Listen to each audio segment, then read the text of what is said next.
Hello and welcome to Starting Points, where one thing leads to another. Here's an example. Been looking at English land, English gardens, that long tradition of writing about it and illustrating it. And today I want to share with you a few more books about that.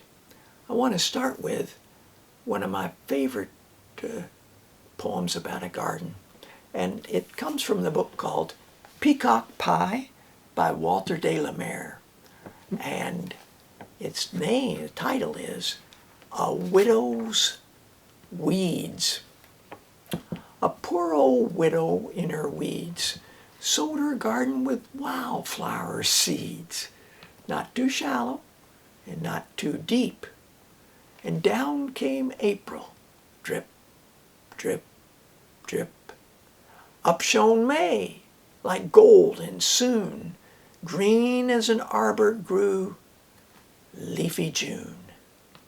And now all summer she sits and sows, where willow herb, comfrey, and bugloss blows, teasel and tansy, meadow sweet, campion, toadflax, and rough hawkspit, brown bee orchis and peals of bells, clover, burnet, and thyme she smells.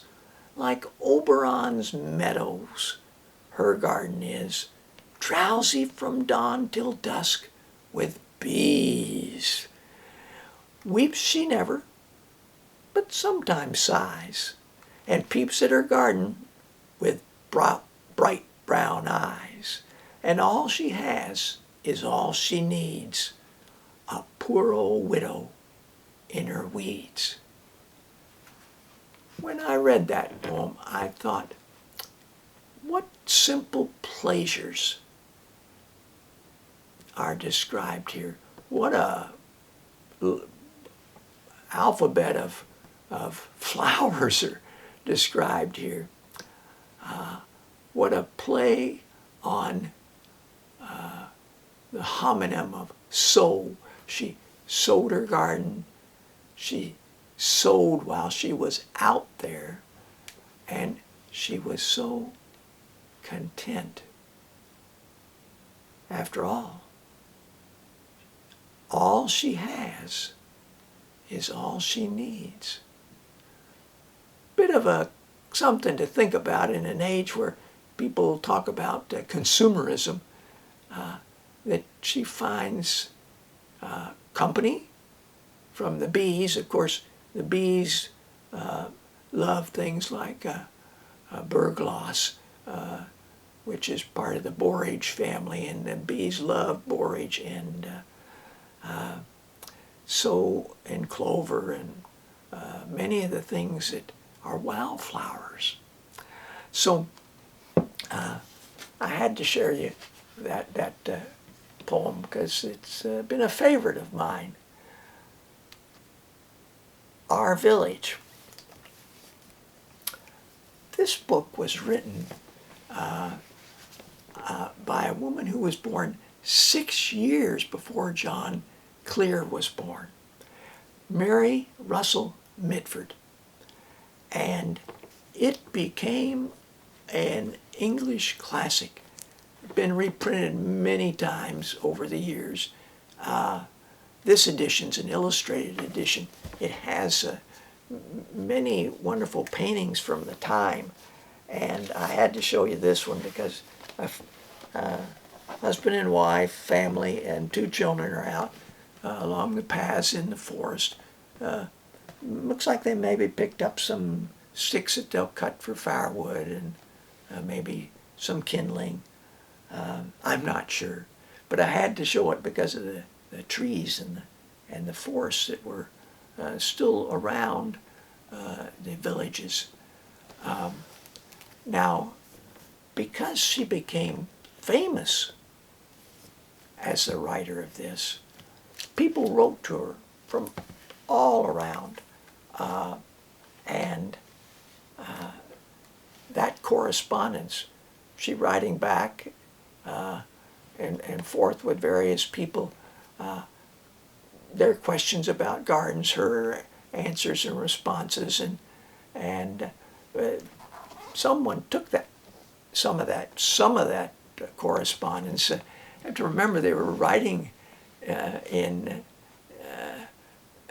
then it has to be posted, and then it had to travel to the other place, and then it had to travel back. And some of these people were even in different countries. So people weren't so, maybe so feeling like they had to have instant connection. They were willing to wait. It's an interesting thing to think about, at least for me. So that's what this book is. And if you enjoy our village, you might want to follow up a little bit on that. Now, John Clear also wrote about his village in a book called The Parish. He talks mainly about the characters that live in the village, not often by name, but by describing them. And another book about our village is by John Yeoman and Quentin Blake. Quentin Blake, famous for doing the illustrations for many of the Roald Dahl stories, but he's also illustrated many of John Yeoman's books. And so they paired up on this. I'd like to show you the village map that they drew.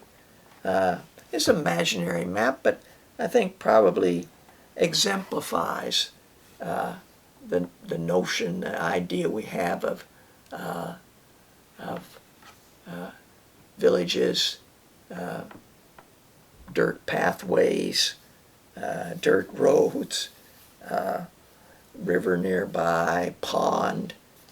This is sometime in the height of summer, and at the end pages at the back shows the village at night in the winter with the snow. And well, thanks for joining me. Until next time, bye for now.